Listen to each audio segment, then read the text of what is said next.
Hi friends, welcome to Prerana and Sadhana class. ఈరోజు మనం చట్టాలు హక్కుల గురించి చెప్పుకుందాం. అయితే ముందుగా ఒక మోటివేషన్. మనం ప్రపంచంలో చుట్టూ ఎన్నో అందమైన వాటిని చూస్తూ ఉంటాం.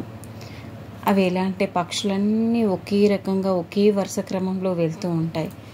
అదేవిధంగా చీమలు తన దారిన తాను వెళ్తూ ఉంటాయి, అంటే ఒక క్రమశిక్షణలో వెళ్తూ ఉంటాయి. అదేవిధంగా అలలు అనేటివి వచ్చినప్పుడు కూడా ఒక క్రమబద్ధంగా ఒక లయబద్ధంగా వస్తూ ఉంటాయి. అదేవిధంగా ఒక గుంపు లాంటి జంతువుల గుంపు కూడా ఒకే విధంగా ఒక క్రమ పద్ధతిలో వస్తూ ఉంటాయి. ఆ జంతువులకు పక్షులకు ఉన్న జ్ఞానం కూడా మనకు లేదేమో అని ఒక్కోసారి అనిపిస్తుంది. ఎందుకు అంటే మనం ఒక క్రమశిక్షణలో చదవడం లేదు, ఒక క్రమబద్ధంలో చదవడం లేకనే కొద్దిమందికి మాత్రమే ఉద్యోగాలు అనేటివి వస్తున్నాయేమో. మరి మనం కూడా ఒక బద్ధంగా ఒక ప్రణాళికాబద్ధంగా వీటిని నేర్చుకుంటూ పోతే ఖచ్చితంగా మనం అనుకున్న లక్ష్యాన్ని సాధిస్తాం friends. Okay friends, let's start. చట్టాలు హక్కులు. మరి విద్యా హక్కు చట్టం ఏ విధంగా 2009లో చెప్పడం జరిగింది. బాలల ఉచిత నిర్బంధ విద్యా హక్కు చట్టం మొదటిది. సార్వజనీన విద్య గురించి మొదటిసారి దాదాబాయి నౌరోజీ భారతీయ విద్యా కమిషన్ ముందు 1882లో ప్రతిపాదించాడు. ఏంటి? దాదాబాయి నౌరోజీ. దాదా, ఇక్కడ 2 అక్షరాలు ఉన్నాయి, ఇక్కడ 2 నెంబర్లు సేమ్ ఉన్నాయి. ఇవన్నీ ఉన్నాయంటే 2 ఉన్నాయి. ఇది హంటర్ కమిషన్ అని మనందరికీ తెలిసిన నెంబరే. దాదాబాయి నౌరోజీ 1882లో ప్రతిపాదించాడు. ఏంటి? సార్వజనీన విద్య గురించి మొదటిసారి చెప్పిన అతను దాదాబాయి నౌరోజీ. 1893లో బరోడా సంస్థానంలో గైక్వాడ్ మహారాజు మొదలుగా సార్వత్రిక ప్రాథమిక విద్యను ప్రవేశపెట్టారు. 1910 నుండి 12 సంవత్సరాల మధ్య, అంటే గోపాలకృష్ణ గోఖలే గారు, ఇక్కడ 2 గోలు ఉన్నాయి కాబట్టి ఇక్కడ 2 ఒకట్లు ఉన్నాయి. 1911 శాసన మండలిలో సభ్యుడిగా ఉన్నప్పుడు నిర్బంధ ప్రాథమిక విద్య బిల్లును ప్రవేశపెట్టేందుకు కృషి చేసి బ్రిటిష్ ప్రభుత్వం దీనిని తిరస్కరించింది. ఆ టైంలో ఇతను 6 నుంచి 10 సంవత్సరాల్లో ఉచిత విద్యను కల్పించాలి అని చెప్పడం జరిగింది. నెక్స్ట్, 1918లో రాష్ట్ర స్థాయిలో ద్వంద్వ పాలన ఏర్పడినప్పుడు విద్యాశాఖకు కాంగ్రెస్ మంత్రులకు అప్పగించగా వీరు నిర్బంధ ఉచిత ప్రాథమిక విద్యా చట్టాలు చేశారు. అయితే గాంధీజీ గారు వార్దా కమిషన్ లేదా బేసిక్ విద్యా విధానాన్ని 1987లో ఇతను ప్రతిపాదించడం జరిగింది. గాంధీజీ అభ్యసన సమయంలోనే సంపాదించటంను ప్రతిపాదించాడు, అంటే పనికి సరి అయిన స్థానం ఇవ్వడం జరిగింది. చదువుతూ పని నేర్చుకోవాలి అన్నట్టుగా. సర్ జాన్ సార్జెంట్ కమిషన్ అర్జెంటుగా, ఇంతకుముందు చెప్పాను, మనకి యుద్ధం జరిగిన అనంతరం ఇది వచ్చింది అన్నట్టు గుర్తుపెట్టుకుంటే సార్జెంట్. 1944లో ఏర్పాటు 40 సంవత్సరాల కాల పరిమితి అనేది రావడం జరిగింది. సార్జెంట్ కమిటీ సిఫార్సుల పరిశీలనకు 1950లో బీజీ కేర్ కమిటీ ఏర్పాటు, కాలపరిమితి 10 సంవత్సరాలు. రాజ్యాంగంలోని 45వ ప్రకటన ఉచిత సార్వత్రిక నిర్బంధ ఉచిత విద్య గురించి పేర్కొంది. దీంట్లో 6 నుంచి 14 సంవత్సరాల మధ్య బాలబాలికలందరికీ కూడా రాజ్యాంగం అమలు నాటి నుండి ఈ విద్యను అందించాలి అని పేర్కొనడం జరిగింది. ప్రాథమిక విద్యను రాజ్యాంగంలో ప్రాథమిక హక్కుగా పొందుపరిస్తే తప్ప సార్వత్రిక ప్రాథమిక విద్యను సాధించడం జరగదు అని ఆచార్య రామ్మూర్తి కమిషన్ చెప్పడం జరిగింది. విద్యను హక్కుగా సుప్రీంకోర్టు 1993 ఉన్నికృష్ణన్ తీర్పుతో గుర్తించింది. దీనిని 21వ ఆర్టికల్లో భాగంగా పేర్కొంది. 2001 డిసెంబర్లో 86వ రాజ్యాంగ సవరణ ద్వారా 21A అనే కొత్త నిబంధనను చేర్చారు. ఈ రాజ్యాంగ సవరణ అమలు కోసం 2005 జూలైలో ఒక ముసాయిదా బిల్లును రూపొందించబడింది. 2009 జూలైలో బిల్లుకు కేబినెట్ ఆమోదం కూడా లభించింది. 2009 జూలై 20న బిల్లుకు రాజ్యసభ ఆమోదించింది. 2009 ఆగస్టు 4న లోక్సభ ఆమోదించడం జరిగింది. 2009 సెప్టెంబర్ 3న రాష్ట్రపతి ఆమోదంతో ఇది చట్టంగా మారింది. ఈ విధంగా గుర్తుపెట్టుకోండి. రాజ్యసభ, లోక్సభ, రాష్ట్రపతి. Rajya Sabha July 20, Lok Sabha August 4, September 3 రాష్ట్రపతి. అయితే ఇది ఎప్పుడు అమల్లోనికి వచ్చింది? 2010 ఏప్రిల్ ఫూల్ అంటే ఏప్రిల్ 1న బాలల ఉచిత నిర్బంధ విద్యా హక్కు చట్టం 2009 అమల్లోనికి వచ్చింది. అమల్లోనికి రాగానే 6 నుంచి 14 సంవత్సరాల పిల్లలందరికీ కూడా ఉచిత నిర్బంధ విద్యను అందించాలి అని అమలుకు ఖర్చు అయ్యే 25,000 కోట్ల రూపాయలను కేంద్రం, రాష్ట్రం 55:45లో పంచుకుంటున్నాయి అనే ఆర్థిక సంఘం సిఫార్సు చేసింది. ప్రస్తుతం ఈ నిష్పత్తి 65:35గా ఉంది. విద్యా హక్కు చట్టం పర్యవేక్షణ బాధ్యతను కేంద్ర ప్రభుత్వం రాజీవ్ విద్యా కమిషన్కి అప్పగించడం జరిగింది. ఆర్టీఈని అమలు చేస్తున్న దేశాల్లో మన దేశం 135వ స్థానంలో ఉంది. అయితే ఆర్టికల్ 51A2K క్రింద దేశంలోని ప్రతి తల్లిదండ్రి తన బిడ్డకు 14 సంవత్సరాలలోపు వయస్సు వచ్చే వరకు విద్యను పొందే అవకాశం కల్పించాలని ఆదేశించారు. ఆర్టికల్ 45 కింద 6 సంవత్సరాల వయస్సు వచ్చే వరకు ప్రతి బిడ్డకు సంరక్షణ పూర్వ ప్రాథమిక విద్యను అందించాలని రాజ్యాంగం ఆదేశించడం జరిగింది.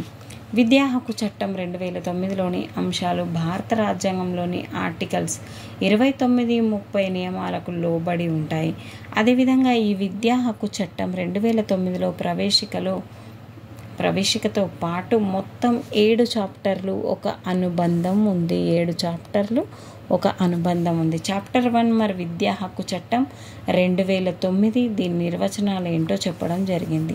ప్రాథమిక విద్య అంటే బాలలు అంటే 6 నుంచి 14 సంవత్సరాల బాలబాలికలు. ప్రాథమిక విద్య అంటే 1 నుంచి 8వ తరగతి వరకు.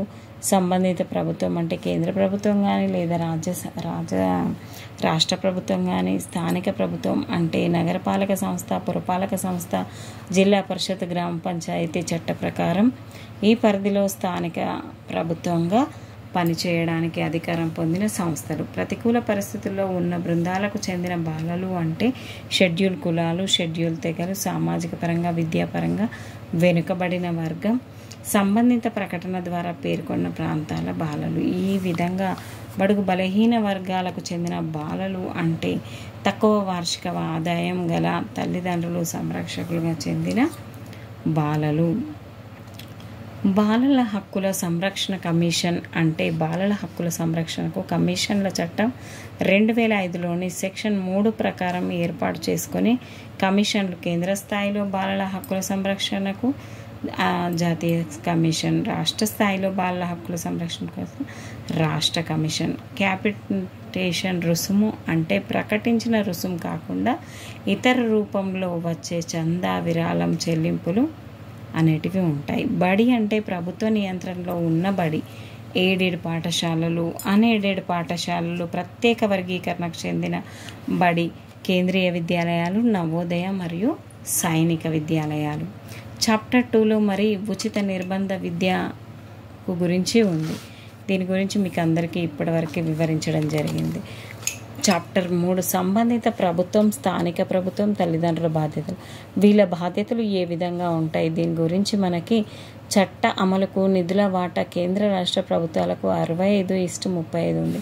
గ్రాంటిన్ ఎయిడ్గా నిధులను అందిస్తుంది.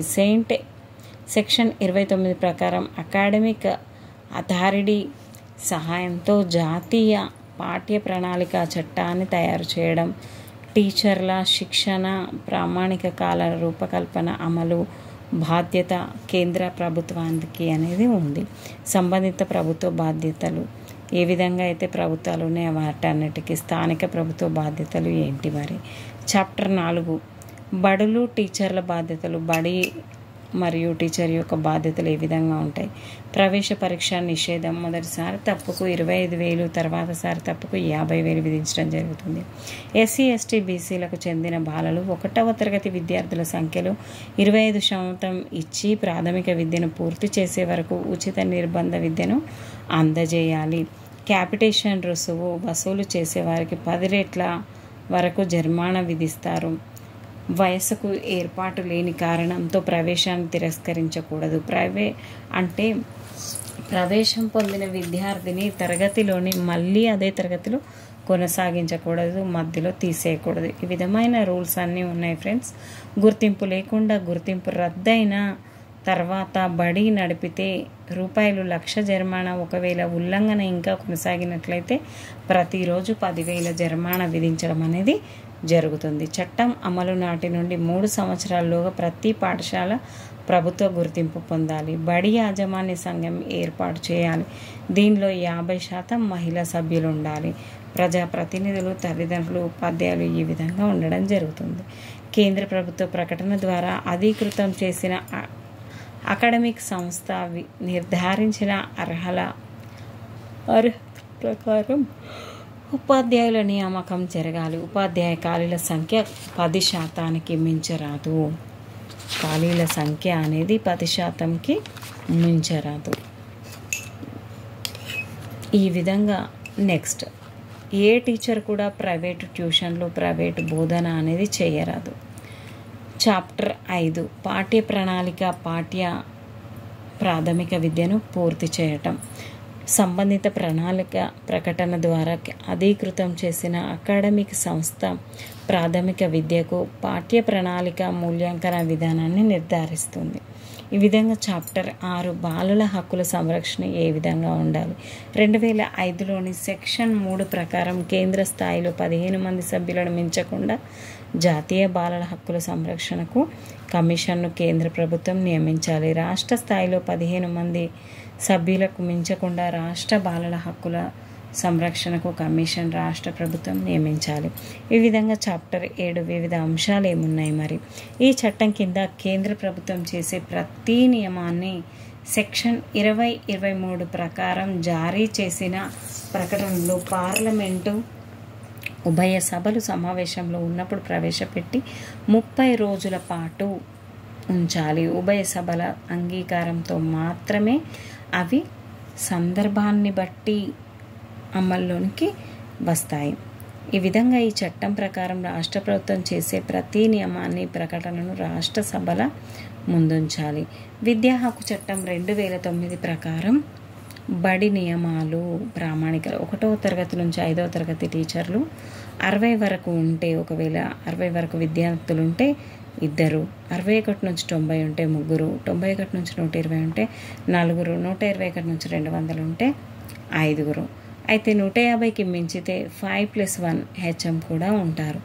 సంఖ్య 200కు మించితే ఉపాధ్యాయ విద్యార్థి నిష్పత్తి అనేది మారడం జరుగుతుంది. ఇంతవరకు 1:30 ఉంటే ఇప్పుడు 1:40గా ప్రకారం ఉండాలి. HM పోస్టు అదనంగా ఉండాలి. 6 నుంచి 8 తరగతుల టీచర్ల సంఖ్య ప్రతి 35 మంది విద్యార్థులకు కనీసం ఒక టీచర్. విజ్ఞాన శాస్త్రం, లెక్కలు, సామాజిక శాస్త్రం, భాషలకు టీచర్లు ఉండాలి. అంటే 6 నుంచి 8 వరకు 1:35 ప్రకారం ఉంటారు. పిల్లల సంఖ్య 100కు మించితే పూర్తికాల HM పోస్టు మరియు పార్ట్ టైం బోధకులు, చిత్రకళ, వృత్తి విద్య, వ్యాయామ శాఖ ఈ విధంగా టీచర్లను నియమించాలి. మౌలిక భవన సదుపాయాలు ఏ విధంగా ఉండాలి. Stock room, HM room, ramp సౌకర్యం ఇలాంటివన్నీ కూడా ఉండాలి. మంచినీటి సౌకర్యం ఉండాలి.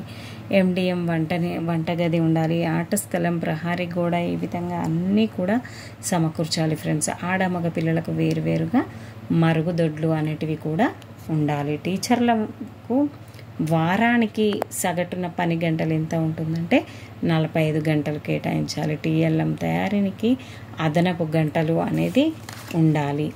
విద్యా సంస్థల్లో మరి పని వేళలు, బోధనా గంటలు 1 నుంచి 5 సంవత్సరాల పిల్లలకు 200 పని దినాలు లేదా 800 బోధనా గంటలు. అదేవిధంగా 6 నుంచి 8 తరగతుల 220 పని దినాలు లేదా 1000 బోధనా గంటలుగా ఉంటుంది. గ్రంథాలయం పిల్లలకు కావలసిన పుస్తకాలు, ఆట స్థలం, పరికరాలు ఆడుకునేందుకు వీలుగా ఉండాలి. Thank you friends. ఈ వీడియో మీకు నచ్చింది అనుకుంటున్నాను. Please like, subscribe my channel. Thank you everyone. Keep smiling.